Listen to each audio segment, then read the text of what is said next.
lobular breast cancer is the second most frequent type of breast cancer. It represents up to 15% of all breast cancers. And we do have already a significant body of evidence showing that lobular disease has several differences compared to patients with non-special type of breast cancer, formerly known as ductal carcinoma, in terms of clinical characteristics and biological features. Several of these evidence, however, especially when we talk about genomics, have been derived from early breast cancer. So we were interested in this study to look at the differences between patients with non-special type and lobular histology in the metastatic setting. For this analysis, we included patients with metastatic disease that had either pure lobular carcinoma or breast cancer of non-special type, in the metastatic setting, that had been analyzed by the Caris Life Sciences. We included over 2,000 patients, of which 600 had lobular histology, and we saw that patients with lobular disease were older at diagnosis, more likely to be white.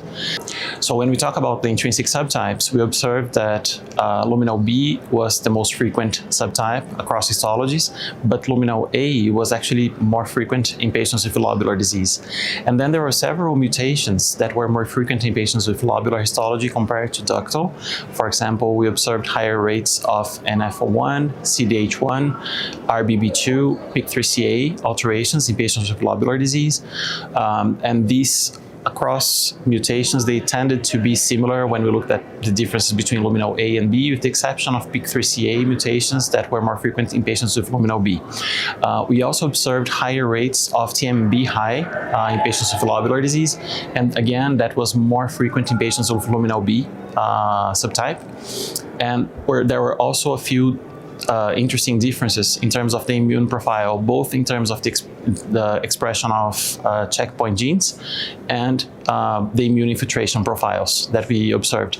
So I think this study is important because it highlights very clearly that there are significant differences in the genomic and transcriptomic profile between lobular and ductal disease that deserve continued investigation.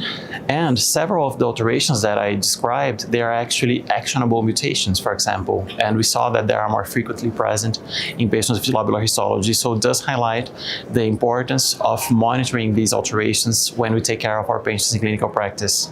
I think now we have very limited data to support treating these patients in a different way.